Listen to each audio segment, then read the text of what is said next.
મોંઘવારી આ શબ્દ સાંભળીએ ને એટલે સીધું મગજમાં શું આવે? બધી વસ્તુઓ મોંઘી થઈ ગઈ, પૈસા બચતા નથી, બજેટ ખોરવાઈ ગયો, બસ આ જ બધી ચિંતાઓ.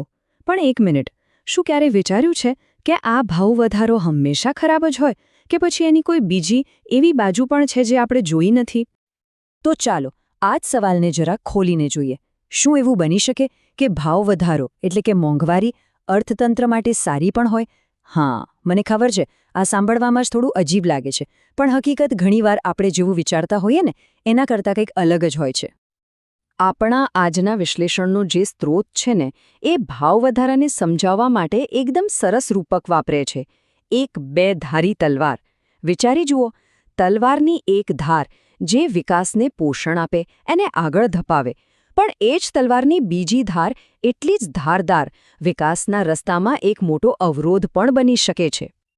તો સૌથી પહેલાં ચાલો એ તલવારની સારી, ફાયદાકારક ધાર વિશે વાત કરીએ. એવું તે શું છે આ ભાવ વધારામાં કે જે અર્થતંત્રને વેગ આપી શકે? આખી પ્રક્રિયા કામ કઈ રીતે કરે છે? ચાલો સમજીએ. જુઓ, આખું એક ચક્ર છે. શરૂઆત ક્યાંથી થઈ છે?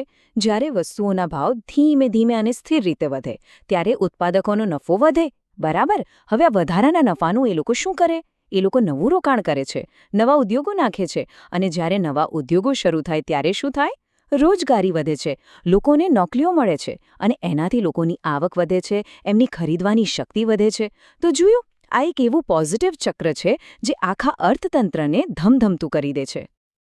આપણા સ્ત્રોતમાં આ વાતને એકદમ મસ્ત રીતે સમજાવી છે. એમાં કહ્યું છે કે આવો જે ધીમો અને સ્થિર ભાવ વધારો છે ને એ અર્થતંત્ર માટે એક ટોનિક જેવું કામ કરે છે. જેમ કોઈ ટોનિક શરીરને તાજગી અને સ્ફૂર્તિ આપે ને, બસ એ જ રીતે આ પ્રકારનો ભાવ વધારો બજારને એકદમ એક્ટિવ અને જીવંત રાખે છે. સારું, તો આ તો થઈ તલવારની એક બાજુ. પણ જેમ આપણે વાત કરી, દરેક તલવારને બીજી ખતરનાક ધાર પણ હોય છે. તો હવે કહાનીનો બીજો હિસ્સો જોઈએ. શું થાય જ્યારે આ જ ભાવ વધારો કાબુ બહાર જતો રહે? એ કેવી રીતે વિનાશકારી બની શકે છે? અને સાચું કહું તો આ એ જ પરિસ્થિતિ છે જેનાથી આપણે બધા પરિચિત છીએ અને કદાચ ડરીએ પણ છીએ. જ્યારે મોંઘવારી રોકેટની જેમ વધવા લાગે, એટલે કે ઝડપી અને અનિયંત્રિત બની જાય, ત્યારે એક પછી એક નેગેટિવ અસરોની ચેઇન શરૂ થઈ જાય છે. સૌથી પહેલું, આપણા પૈસાની કિંમત ઘટી જાય છે. મતલબ કે જે વસ્તુ પહેલાં 100 રૂપિયામાં આવતી હતી એ હવે નથી આવતી. લોકો બચત કરવાનું તો ભૂલી જ જાય, તો પછી નવું રોકાણ ક્યાંથી આવે? અને આ બધાની સૌથી ખરાબ અસર કોના પર પડે છે? ગરીબ અને મધ્યમ વર્ગ પર, જેમનું જીવન જીવવું જ મુશ્કેલ બની જાય છે. અને હા, આનાથી સમાજમાં અશાંતિ અને ગુસ્સો પણ ફેલાઈ શકે છે. અને વાત અહીં જ નથી અટકતી. આની અસર દેશના વેપાર પર પણ પડે છે. સીધી વાત છે, જો આપણા દેશમાં બનેલી વસ્તુઓ મોંઘી થઈ જશે તો બીજા દેશો એને કેમ ખરીદશે? એટલે આપણી નિકાસ એટલે કે એક્સપોર્ટ ઘટી જાય. અને એની સામે આપણને વિદેશી વસ્તુઓ સસ્તી લાગવા માંડે છે, એટલે આપણે આયાત એટલે કે ઇમ્પોર્ટ વધારે કરીએ છીએ. આનાથી શું થાય? દેશનું આખું ટ્રેડ બેલેન્સ ખોરવાઈ જાય છે. તો અત્યાર સુધીમાં આપણે બે બિલકુલ અલગ અલગ ચિત્રો જોયા. એક બાજુ ભાવ વધારો એક ટોનિક જેવો છે જે અર્થતંત્રને દોડતું કરે છે, અને બીજી બાજુ એ જ ભાવ વધારો એક મોટો અવરોધ છે. તો સવાલ એ છે કે આ બંનેમાં આટલો મોટો ફરક કેમ છે? એવી કઈ એક વસ્તુ છે જે નક્કી કરે છે કે આ તલવારની કઈ ધાર કામ કરશે, સારી કે ખરાબ? આનો જવાબ આ સરખામણીમાં છુપાયેલો છે. જુઓ, બધો ખેલ ભાવ વધારાના દર એટલે કે એની સ્પીડનો છે. જ્યારે એ ધીમો અને મર્યાદિત હોય તો એ પોઝિટિવ છે, એ ઉત્પાદન અને રોજગારી વધારે છે.